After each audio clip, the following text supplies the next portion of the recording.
Assalamualaikum warahmatullahi wabarakatuh. Selamat malam. Tachawang Senghau. Waalaikum.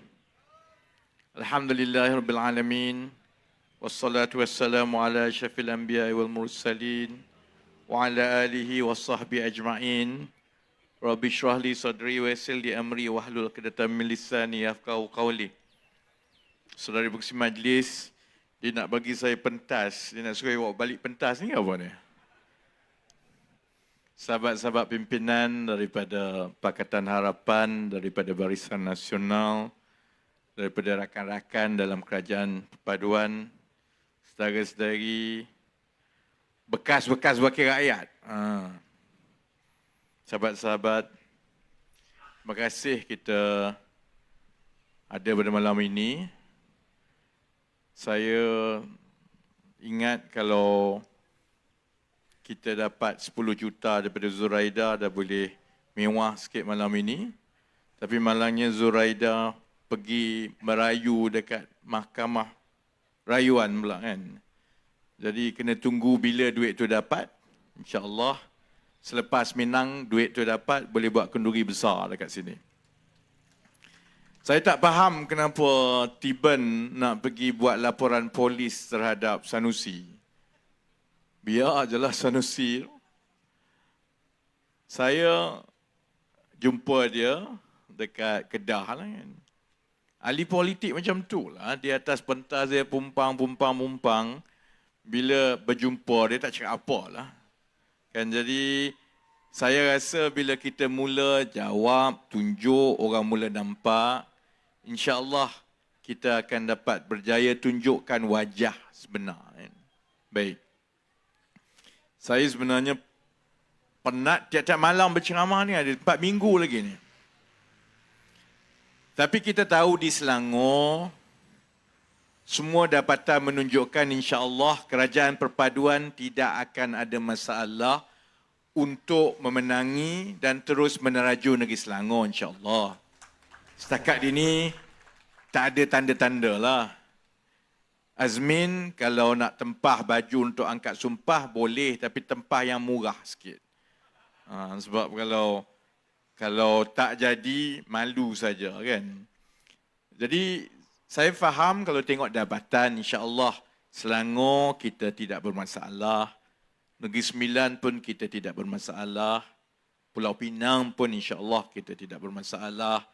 Kalau tengok kepada perjalanan kempen, sambutan, laporan dan macam-macam, di Kedah dan di Kelantan pun nampak ada perubahan yang baik. Cuma saya juga faham bahawa sebagai sebahagian daripada sumbangan kita semua kepada negara, dalam tempoh 20 tahun yang lepas, setiap pilihan raya ke pilihan raya, persaingan di antara parti-parti politik makin sengit. Itu biasalah. Pencerahan demi pencerahan, macam-macam parti yang masuk ini bila bersaing, dia jadi makin sengit. Dan bila makin sengit, maka rakyat ada banyak pilihan. Nak masuk pilihan raya saja, dia ada lebih banyak pilihan. Jadi sebab itu jangan ambil mudah. Dalam pilihan raya yang lepas, memang betul ada peningkatan undi yang lebih tinggi di kalangan pengundi-pengundi Melayu yang beralih kepada Perikatan Nasional. Kita tak tolak perkara itu. Terutamanya di sebelah pantai barat Selangor. Jadi kita kena terima, tapi pada masa yang sama kita gunakan kelebihan yang kita ada. Pertama, kelebihan Pakatan Harapan yang kini ada rakan daripada Barisan Nasional, yang dua parti ini, Pakatan Harapan, Barisan Nasional adalah hanya dua gabungan yang pernah mentadbir negeri Selangor ini, insyaAllah. Jadi gunakan kekuatan ini supaya kita dapat pertahankan kemenangan dan bentuk kerajaan yang baru selepas pilihan raya negeri. Itu yang pertama. Yang kedua, bahawa Kerajaan Perpaduan ini adalah kerajaan persekutuan sekarang. Jadi itu juga bagi kelebihan kepada kita. Kita gunakan peluang ini, jangan jadi macam Sanusi. Kita gunakan peluang ini untuk kita terangkan Apa masalah yang kita cuba selesaikan, bagaimana kita nak selesaikan, apa yang akan dapat manfaat kepada rakyat apabila langkah-langkah yang kita sedang akan dan telah jalankan ini selesai. InsyaAllah saya yakin orang Selangor selalunya memilih parti yang bawa pembangunan, bukan parti yang bawa kebencian, insyaAllah. Baik, Jadi sudah tentulah antara orang yang paling banyak kena maki tiap-tiap malam, terutamanya kalau ada siri ceramah macam sekarang, ada disiarkan dalam Facebook, di media sosial, memang itu akan menariklah banyak penonton-penonton daripada lawan kita, selalunya dimaki saya lah. Ada orang tanyalah, you tak kisah ke? Ni dia orang duk maki, cakap macam-macam. Satu ialah biasalah, kita jadi ahli politik, kita kena bentangkan apa yang kita nak buat. Ada orang setuju, ada orang tak setuju. Cuma kita tengok pula orang yang maki itu, siapa yang setuju, siapa yang tak setuju. Amalan kebiasaannya yang maki dalam media sosial ini, yang dia seronok sama sendiri, selalunya ialah orang yang memang parti lawan kita pun. Kemudian orang akan tengok lagi cara mereka membangkang dan cara mereka tidak bersetuju dengan kita. Kalau setakat maki hamun, silakan. Maki hamun tak pernah memenangi pilihan raya di negara ini, saudara-saudari. Yang menang pilihan raya ialah pembentangan idea bila kita sama-sama berkongsi maklumat, sama-sama mencerdik dan mencerahkan pengundi dan kita sendiri. Sebab itu saya tak kisah. Lagi ramai walaun yang masuk, lagi bagus. Sebab dia tak faham, lagi banyak dia maki hamun, lagi banyak penerangan kita ini sampai kepada kawan-kawan saudara mara mereka yang sebelum ini tak dengar kita pun mereka akan dapat penjelasan. Sebab itu saya ambil kesempatan tiap-tiap malam. Kalau ikut, tanya Nick, kalau ikut memang penatlah kami mula pukul 6 pagi sampai pukul 8-9 mesyuarat tak habis segala jenis benda. Kemudian balik, mandi semayang sekejap, keluar, balik rumah sampai 1-1:30. Kalau zaman muda, mudah. Siapa-siapa yang budak yang muda lagi ni, korang bersyukurlah masih lagi muda. Sebab lagi muda, lagi senang tidur walaupun lambat nak bangun. Dia masalah bila makin tua, dia lagi susah nak tidur tapi kena bangun awal. Balik dia bukan boleh tidur terus, campur tolak semua, tidur pukul 3, pukul 6, 6:30 dah kena bangun, ulang sampai habis pilihan raya negeri, saudara-saudari. Baik, Kalau ikut penat, memanglah penat. Tapi kita berada dalam keadaan yang negara kita pun penat dan tenat. Jadi orang yang dapat tanggungjawab, saya ke, Nik ke, wakil rakyat yang ada, kita yang menjadi sebahagian daripada kerajaan di Persekutuan dan Negeri Selangor, kita pikul tanggungjawab itu. Jadi memang jadi tanggungjawab kita untuk kita terang satu-satu perkara yang dalam bidang kita. Dan serangan yang selalu dibawa ni, sebelum ini 6 bulan, saya tumpu kepada kerja merancang dan memastikan perkara-perkara yang penting untuk meletakkan negara kita di landasan ekonomi yang baik, yang itu selesai dahulu. Sebab kita dah kira, insya-Allah pilihan raya daripada bulan 5, 6 ke atas. Maksudnya, daripada mengambil alih bulan Disember, banyak perkara yang kita kena pastikan dasar dibuat dahulu, selepas keputusan dasar dibuat, kemudian diperturunkan kepada jabatan-jabatan yang mana memerlukan kerjasama swasta, panggil dulu syarikat-syarikat swasta supaya tempoh yang kita berkempen ini, sementara kita pergi balik berkempen malam-malam, itu tidak mengganggu perancangan dan juga kemajuan bidang tugas kita. Baik, Yang jadi modal sekarang ni, kononnya Perikatan Nasional kata, kerajaan perpaduan tidak ada hala tuju ekonomi. Yang itu saya kena jawab lah, tanggungjawab saya.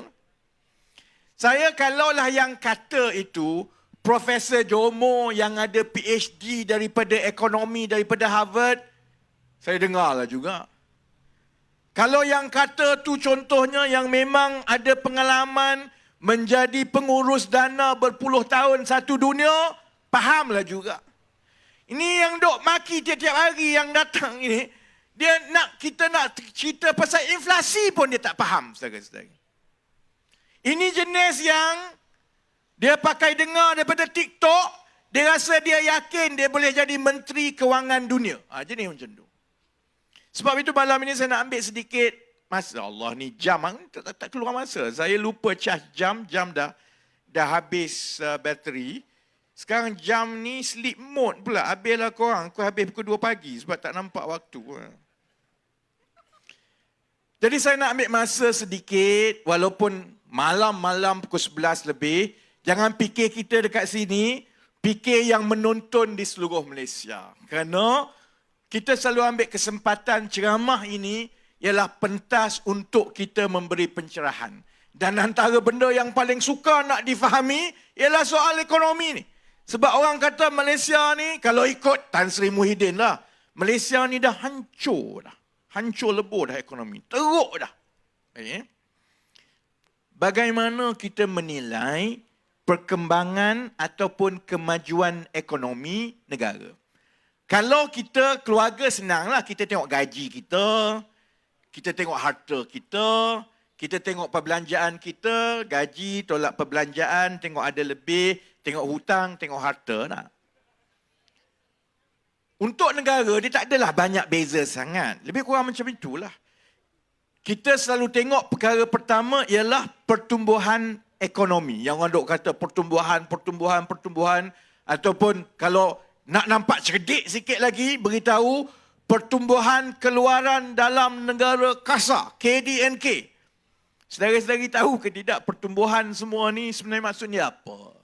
Pertumbuhan ini diukur dengan keseluruhan perbelanjaan yang berlaku dalam sesebuah ekonomi, campur lagi juga nilai ekspor tolak nilai import lah. Dia lebih kurang macam tu. Jadi maksudnya, keupayaan keseluruhan berbelanja sebuah ekonomi. Maknanya, kalau pertumbuhan itu 5%, kalau tahun lepas negara kita campur semua ni, rakyat belanja, syarikat belanja, pelaburan campur dengan ekspor tolak import, maksudnya 100 bilion, itu maksudnya campur semua. Kalau dia kata pertumbuhan ekonomi naik 5%, maksudnya tahun depan dia jadi 105 bilion. Ada 5 bilion tambahan dan 5 bilion tambahan itu maksudnya ada yang orang dapat gaji lebih sikit. Ada syarikat yang untung lebih maka dia berbelanja lebih, ataupun oleh kerana dagangan kita lebih baik maka kita ekspor lebih, kita beli kurang. Kenapa pertumbuhan ekonomi ini penting?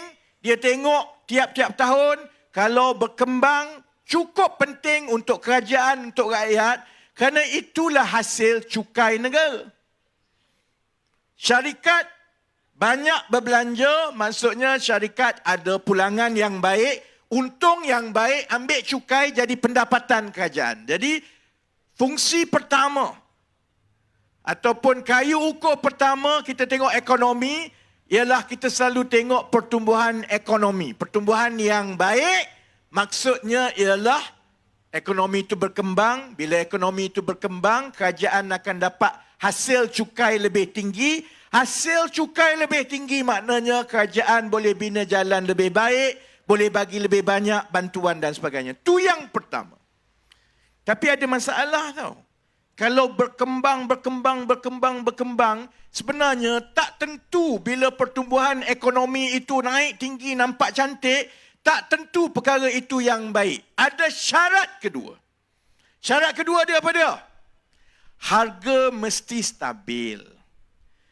Itu yang orang kita selalu kata. Orang kita ni kanan pun tak boleh, kiri pun tak boleh. Jadi kalau saudara-saudari jadi dalam kedudukan saya atau Datuk Seri Anwar, mampu kita orang. Harga barang dia kata tinggi. Oh, harga barang tak mampu tinggi. Jadi kalau harga barang tinggi, untuk kita berbelanja dengan lebih selesa, yang akal logiknya ialah gaji kena naik lah tak? gaji naik, lebih gaji, maka kita bayar tu tak adalah terasa terbeban sangat. Tapi setiap kali kita bercerita pasal gaji, mesti ada yang kata, oh kalau gaji naik, harga barang pun naiklah, matilah kita. Kanan pun tak boleh, harga barang, gaji naik pun tak boleh, harga barang pun tak boleh. Ada betulnya. Sebab itu, selain daripada pertumbuhan ekonomi yang mesti berkembang daripada satu tahun ke satu tahun, syarat kedua, pengurusan ekonomi nak tentukan negara ni teruk ke tidak, ni nak jawab Tan Sri Muhyiddin dengan Perikatan Nasional, duk maki tiap-tiap hari kata negara ekonomi merudum ni, kena tengok perkara kedua, iaitu inflasi. Sebab bila lebih banyak wang, maka kuasa membeli lebih tinggi. Bila kuasa membeli itu lebih tinggi, harga barang terus naik. Dia bukan saja soal harga barang itu mahal. Kalau inflasi itu naik tinggi dan tidak terkawal, bermaksud satu, wang kita makin lemah dari segi kuasa beli dari satu tahun ke satu tahun. Dan yang lebih teruk maksudnya, bekalan yang boleh dibuat itu tidak lagi boleh menampung permintaan. Jadi, yang ini yang berlaku dengan cerita ayam tahun lepas di bawah Perikatan Nasional ni. Harga ayam mula naik, lepas tu dia macam gabra, dia tak reti gini kiri kanan, akhirnya dia kata, saya nak kawal harga. Tapi nak kawal harga sebab dia tahu yang itu saja, dia tak jaga sebenarnya kalau kamu tetapkan harga, tetapi pada masa yang sama, kamu tak bantu penternak-penternak ayam. Buat apa dia nak jual ayam harga RM9 apabila kos dia RM11? Akhirnya dia buat apa? Dia tak pelihara ayam. Bila dia tak pelihara ayam, bekalan ayam mula terganggu, yang ini makin naik lagi. Jadi sebab itu, mana-mana pengurusan ekonomi di dunia ini, dua perkara ini adalah perkara yang paling penting, iaitu mencari titik keseimbangan di antara pertumbuhan ekonomi dengan kestabilan harga yang dikawal ataupun ditentukan oleh inflasi. Negara boleh maju, tapi kalau inflasi tinggi, mati. Negara, kalau dia maju, tapi inflasi makin merendah sampai negatif, maksudnya pun ada masalah juga. Sebab bayangkan begini, kita beli rumah kita harga RM100,000 tahun ini. Kita dah belanja RM100,000. Tapi oleh kerana dalam keadaan negara yang dia deflasi, maksudnya harga dia menguncup dan mengurang tiap-tiap tahun, 5 tahun lagi yang kita beli RM100,000, dia tinggal RM70,000. Kita kerja tiap-tiap tahun ni, duk bayar. Tapi harta yang kita ada makin mengurang.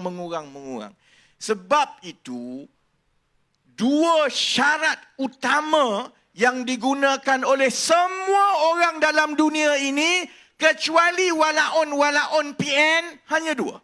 Tengok kepada pertumbuhan ekonomi, kemudian tengok pula kepada inflasi. Yang ini saja, saudara-saudari, boleh menjawab sebenarnya tuduhan-tuduhan yang mengatakan bahawa ekonomi kita telah hancur. Hancur apanya? Pertumbuhan kita antara yang terbaik di rantau ini, suku pertama paling baik di rantau ini. Ekonomi berkembang 5.6%. Inflasi menurun 9 bulan berturut-turut sehingga menjadi kadar yang paling rendah dalam tempoh setahun. Jadi prasyarat utama untuk menguruskan ekonomi dengan seimbang, setakat ini kita sedang mengimbanginya. Pertumbuhan ada, harga barang tidak naik mendadak. Baik, Apa makna harga barang inflasi semua ni? Pakcik-makcik semua ada yang berniaga. Kan? Ada yang berniaga. Ada yang berniaga kedai makan, tu ada kedai layan diri. Bayangkan begini, hari ini pakcik jual nasi lemak pakcik RM5. Kalau esok, pakcik kena jual nasi lemak pakcik RM4.50. Baik atau buruk kepada pakcik? Baik atau buruk? Buruklah. Memanglah naluri kita sebagai pembeli ni, kalau boleh, tak nak bayar pun, kita nak percuma. Betul lah, manusia macam tu lah. Tapi masyarakat ini bukan hanya ada pembeli, dia juga ada penjual. Jadi sebab itu, tujuan pengurusan ekonomi bukan nak suruh harga turun semata-mata. Kita nak pastikan bahawa keseimbangan harga itu, bila dia naik, dia dalam keadaan terkawal. Sebab itu penting inflasi berada di dalam lingkungan 2 ke 2.5%. Yang itu sasaran kita. Sebab kita yakin kalau tengok semua data, dan itulah amalan ekonomi satu dunia kecuali walaupun PAS. Iaitu kalau pertumbuhan ekonomi itu baik 4 ke 5%, cukup baik dikira. Sebab negara-negara Eropah, Singapura, berapa pertumbuhan ekonomi dia? Ada orang tahu? 1%, 2% je. Kita 4 ke 5%. Jadi kebaiklah. Inflasi kita, sasaran kita di dalam 2.5. Iaitu imbangan yang baik, kita sekarang 2.8. Berapa inflasi di ekonomi-ekonomi lain? Eropah 7%. Filipina 8%. Di rantau ini, inflasi kita adalah antara yang paling rendah sekali. Baik, Kalau saya sebut begini, belum apa-apa lagi orang maki. Sebab dia kata, alah menteri tak faham kita hidup susah, kamu tak turun macam itu, macam ini. Itu sebabnya kerana soal kos sara hidup ini bukan semata-mata soal harga. Ia juga ialah soal gaji, saudara-saudari. Yang berlaku di negara kita ialah selama berpuluh tahun, pertumbuhan ekonomi kita ni makin pesat. Kaya. Sebab itu juga harga barang pun naik. Inflasi tiap-tiap tahun. Tapi malangnya, kepesatan ekonomi itu tidak semuanya diterjemahkan kepada gaji rakyat. Makin ekonomi berkembang, makin tinggi kesenjangan di antara yang cukup kaya dengan yang bawah ni. Yang betul-betul kaya, yang yang ke atas, yang betul-betul kaya. Yang kat bawah ni, kadang-kadang gaji tiap-tiap tahun tak naik pun.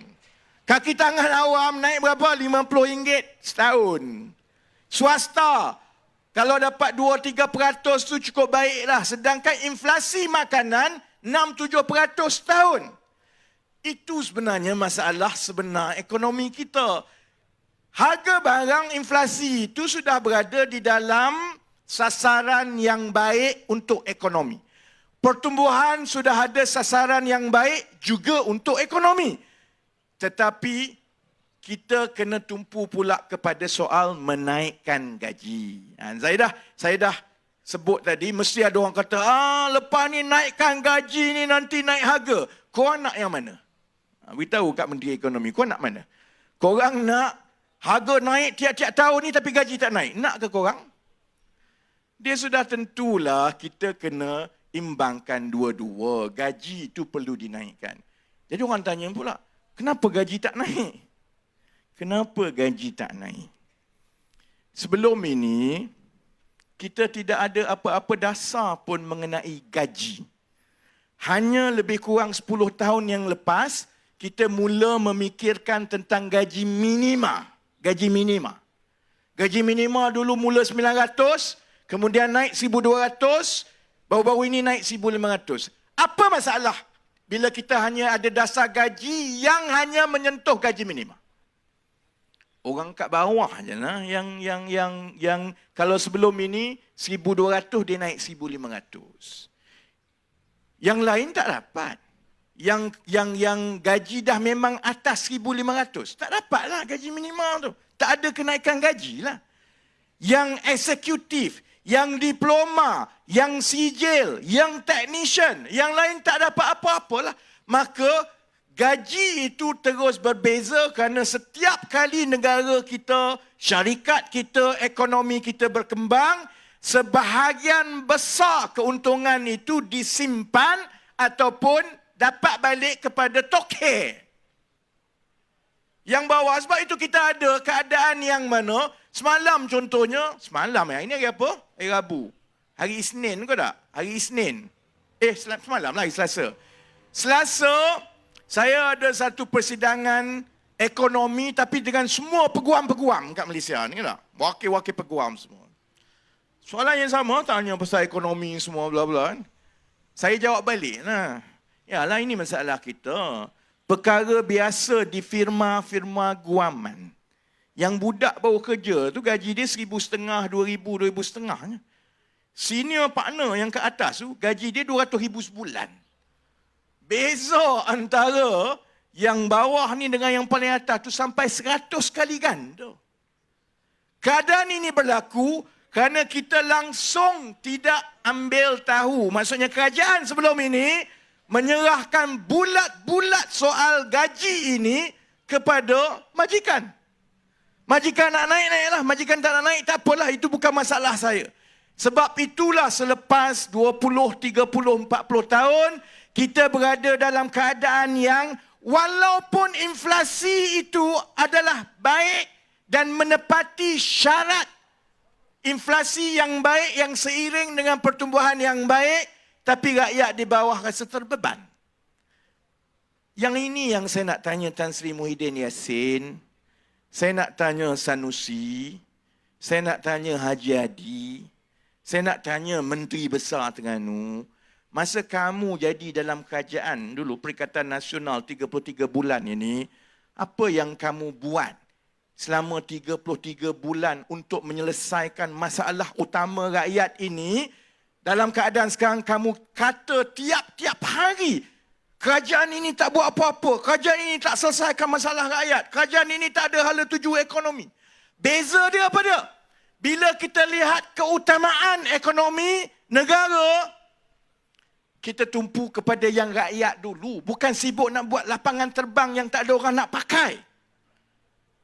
Yang itu yang kita kena tumpukan dahulu. Dan yang paling payah sekali nak ditumpukan ialah untuk memastikan selepas ini kita ada dasar gaji progresif yang membolehkan seberapa ramai pekerja kita ini menikmati kenaikan gaji tahunan yang perlu berlaku tiap-tiap tahun supaya kita menutup jurang gaji dengan kos sara hidup. Saya berani bercakap dan saya akan bercakap pasal benda ini sepanjang masa sebab saya tahu 33 bulan Perikatan Nasional berada dalam kerajaan, satu patah pun dia tak bercakap pasal gaji rakyat. Dia fikir masa itu ialah semua pasal projek. Semua pasal projek. Sebab itu saudara-saudari, kenapa pula Lalamu datang ceramah malam-malam buta ni? Sebab itu saudara-saudari, bila kita ambil alih timbul soal utama. Pasal jana wibawa, tak jana wibawa, komisen. Yang dapat komisen, dapat gaji tinggi ni semua geng dia. Ayam tak ada, harga barang yang naik, yang sekarang kita sedang usahakan untuk menurunkan inflasi. Semua ini diwarisi daripada zaman dia. Tapi keutamaan dia semasa 33 bulan itu, saya fahamlah dia tak nak sentuh pasal gaji, saya faham. Sebab dia tak mudah. Kenapa dia tak mudah? Katakanlah, abang ada satu syarikat. Abang bayar gaji abang RM10,000 sebulan. Abang bayar pekerja abang 2 orang RM1,800 sebulan. Abang dah kira dah kereta 2 biji, rumah sebiji, isteri 2, campur tolak semua. Abang rasa kalau RM10,000 ni aku cukup-cukup je nak makan. Kalau aku tambah lagi gaji kepada 2 pekerja aku, kesianlah isteri nombor 2 aku. Susahlah macam mana nak kereta lagi 2 dan sebagainya. Jadi memang bila kita nak pastikan kenaikan gaji ini berlaku dengan sebaik mungkin yang melibatkan seberapa ramai pekerja-pekerja kita, dia bukan perkara mudah kerana sebahagian besar kaki tangan kita, tenaga kerja di Malaysia ini bukan kaki tangan kerajaan. Mereka kaki tangan swasta. Bukan boleh paksa macam itu je. Sebab kalau paksa begitu sahaja, yang akan terjadi ialah syarikat-syarikat gulung tikar. Mana nak suruh naik gaji, tiba-tiba syarikat pun gulung tikar. Habis, orang yang ada kerja, tak ada kerja. Jadi saya faham sebenarnya nak menaikkan gaji ini bukan benda yang mudah. Ahli perniagaan pun takut, pekerja pun tak tahu macam mana. Sebab itulah, saya fahamlah 33 bulan Perikatan Nasional Jaga Tampuk Pemerintahan Negara, dia tak sentuh langsung pasal gaji. Dia memang kerja yang susah. Tapi paling kurang, janganlah lagak hero, bajet cukup hebat. Seolah-olah zaman dia dulu, segala-galanya berlaku dengan baik. Paling kurang, tengok diri dalam cermin. Itu yang saya selalu kecil hati dengan Azmin. Sebab dulu Azmin Menteri Ekonomi, masa dia tak buat apa pun. Dia tak, tu yang saya kata, susahlah dengan Azmin ni. Sebab kita sepatutnya, sebelum kita cakap apa-apa, kita tengok diri kita dalam cermin dululah. Tapi Azmin kalau dia tengok diri dia dalam cermin, faham-faham sendirilah. Dia tak nampak lah. Kabur semua. Baik. Sebab itu, sementara sekarang ini, kita sudah pun berjaya mengekang kenaikan harga barang itu pada paras inflasi yang sihat. 2.8% itu, dan kita jangka akan terus menurun, itu adalah dalam kadar inflasi yang sihat. Sementara kita tumpu kepada pertumbuhan ekonomi supaya terus berkembang, kita juga kena pastikan bahawa kenaikan gaji pekerja itu melibatkan dasar kerajaan. Kerana bila dia melibatkan dasar kerajaan, jadi tugas saya untuk pujuk kerajaan untuk memastikan ada insentif untuk naik gaji ni. Untuk pastikan bahawa kerajaan bekerjasama dengan pihak swasta supaya ada sumber yang mencukupi, supaya yang graduan-graduan ini gaji dia mula naik setara dengan kenaikan kos hidup. Sebab mana kita nak jawab sebagai kerajaan, sebagai pemimpin, sebagai orang tua. Saya mula kerja dulu, lepas saya kerja di London, saya balik Malaysia. Umur 25 tahun, awal-awal, masa itu pun gaji saya umur 25 tahun dah dekat 4,000. Masa itu, tahun 2001. Sekarang, budak umur 25 tahun nak dapat 2,500 pun payah. Banyak yang keluar universiti, gaji dia 1,800, 1,900. Mana kita nak jawab lepas 20 tahun, harga barang semua naik, segalanya naik, nak berkahwin pun lagi mahal, tapi gaji lagi rendah daripada 20 tahun tu. Kita tak boleh nak serahkan kepada swasta semata-mata. Nak paksa swasta pun tak boleh. Sebab swasta pun ada kekangan dia. Sebab itu kerajaan perlukan satu dasar yang memandatkan supaya negara dan ekonomi kita ini menaikkan gaji secara berkala yang melibatkan juga sebenarnya insentif daripada kerajaan. Itu yang saya sebut sebagai dasar gaji progresif. Kalau orang tanya saya apa saya duk buat 5-6 bulan, selain benda-benda lain, saya duk buat menatang ni lah. Ingat mudah ke untuk meyakinkan satu negara, untuk meyakinkan kerajaan dalam keadaan kita kekangan wang hutang 1.5 trilion, tiba-tiba ada seorang menteri ni dia duk sibuk cerita, kena naik gaji, kena naik gaji, kena naik gaji, dan sebut kena naik gaji itu, dia melibatkan kerajaan, kita perlukan banyak ini untuk naikkan gaji rakyat. Ingat mudah ke saudara-saudara? Tak mudah, tapi itulah jalan penyelesaiannya. Saya tak kisah sebenarnya orang kritik. Saya tak kisah sebenarnya orang nak kata apa-apa, tapi biarlah kritikan itu datang dengan penyelesaian yang baik. Kalau kita tahu ada masalah kos sara hidup dan kita perlu menangani kos sara hidup, saya boleh sebut terus, ini adalah tumpuan kerajaan perpaduan. Kita kawal inflasi, kita tambah kapasiti pengeluaran makanan, kita gandakan tanah-tanah kerajaan yang dibuka untuk tanaman, kita bagi allowance kepada anak-anak muda untuk mengusahakan menjadi usahawan tani. Pada masa yang sama, kita juga insya-Allah saya yakin saya akan dapat yakinkan kerajaan bahawa kerajaan perpaduan menjadi kerajaan yang pertama dalam sejarah negara kita yang memberi komitmen untuk memastikan gaji rakyat naik selepas ini setara dengan kenaikan kos sara hidup. Lepas itu ikut suka korang lah nak kata apa. Saya dah melalui ini berkali-kali. Saya ingat kempen tahun lepas. Ramai orang kata Pakatan Harapan bungkus sebab kalah di Melaka dengan Johor. Saya kata kita ada peluang untuk menang 80 kursi ke 90 kursi. Jadi mereka yang duk kempen kata kita akan menang tu saya tegur pimpinan-pimpinan Pakatan Harapan. Saya kata benda tu tak realistik. Rakyat pun tahu tak boleh. Yang kita boleh buat, cuba menang 80-90.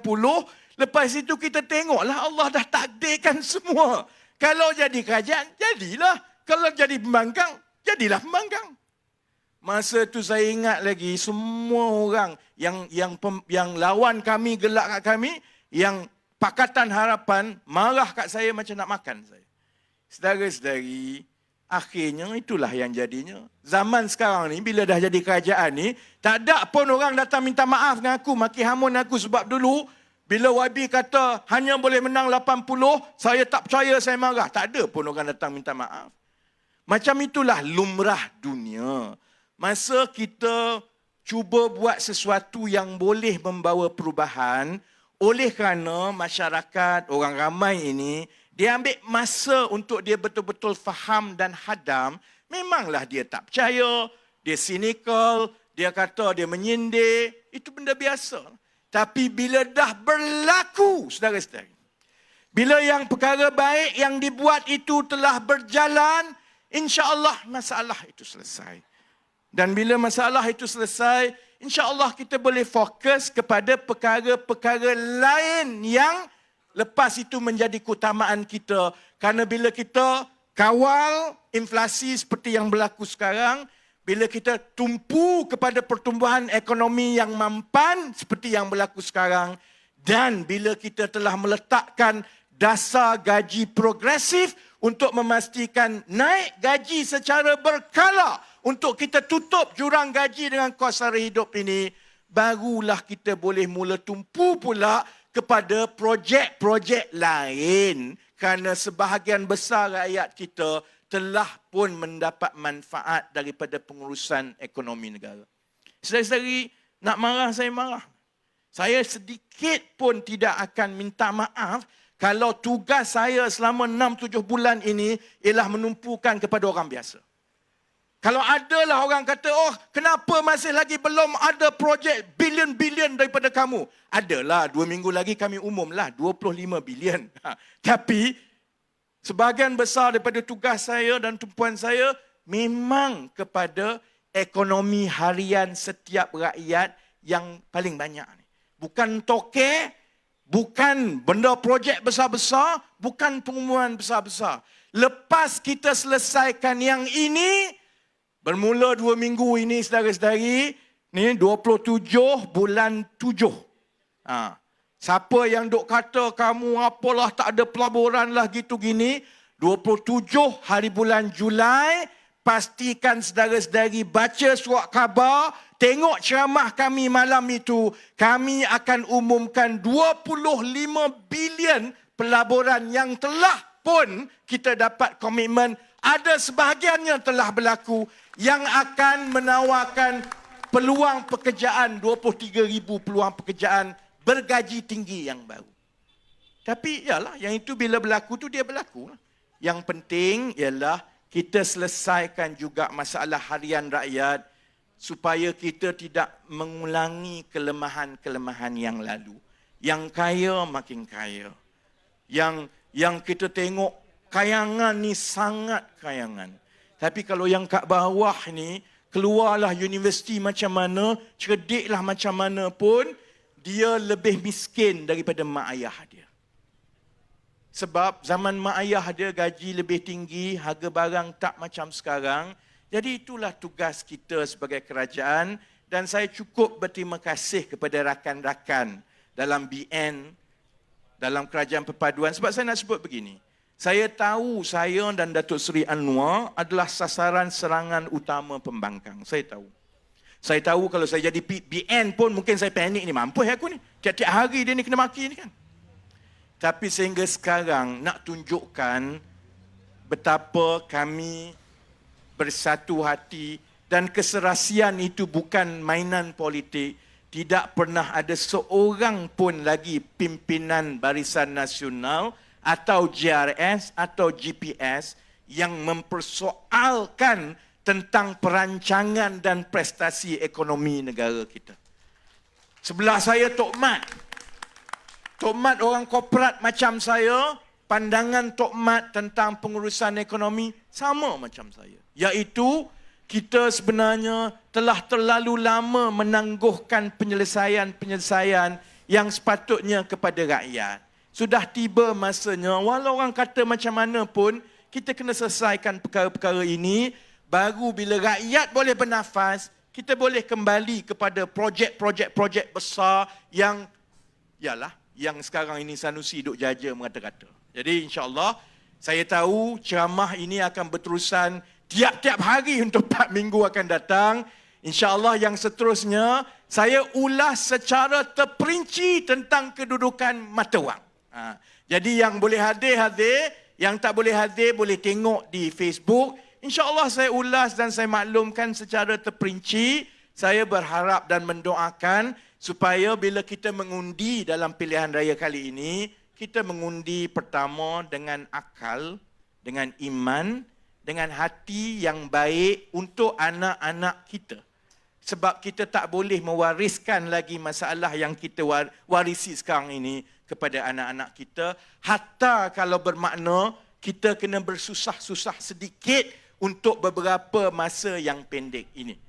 Jadi dengan harapan itu, sebelum saya kena halau dengan kawan-kawan semua, saya doakan saudara-saudari balik, terang hati. Kita ada 4 minggu lagi, terus bekerja, ketuk pintu, santuni rakyat. InsyaAllah, Allah dah tetapkan semua segala-galanya, saudara-saudari. Masuk benda-benda macam ini, pilihan raya dan sebagainya, yakinlah kalau hati kita baik, kalau niat kita baik, menang kalah itu ada kebaikannya kerana Allah dah tetapkan segala-galanya. Jadi dengan ingatan itu, saya ucapkan terima kasih. Sese, Nandri Vanakam. Wassalamualaikum warahmatullahi wabarakatuh. Terima kasih. Korang buat apa cuci baju malam-malam buta ni?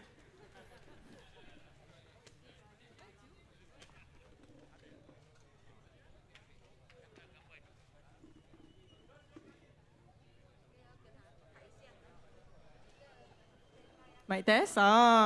Terima kasih saudara Rafizi Ramli atas ucapan itu tadi. Saya ambil semula pentas beliau. Maka dengan berakhirnya ucapan itu tadi, saya daripada pihak penganjur ingin mengucapkan ribuan terima kasih kepada semua hadirin-hadirat yang hadir pada malam ini. Boleh berikan tepukan gemuruh untuk semua yang hadir pada malam ini. Dan juga saya juga ingin mengambil kesempatan ini untuk mengucapkan ribuan kemaafan anda ada salah silap, tersilap bahasa sepanjang saya mengacarakan majlis pada malam ini. Kita jumpa lagi pada jelajah yang seterusnya. Wabillahi taufiq wal hidayah. Wassalamualaikum warahmatullahi wabarakatuh.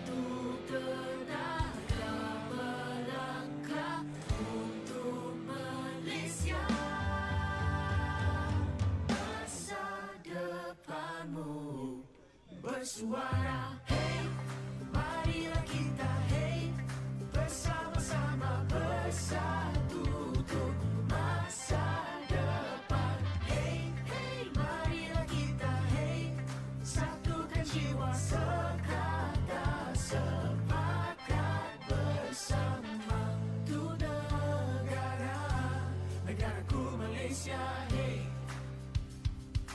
lawan tetap lawan, suara yang membara menambah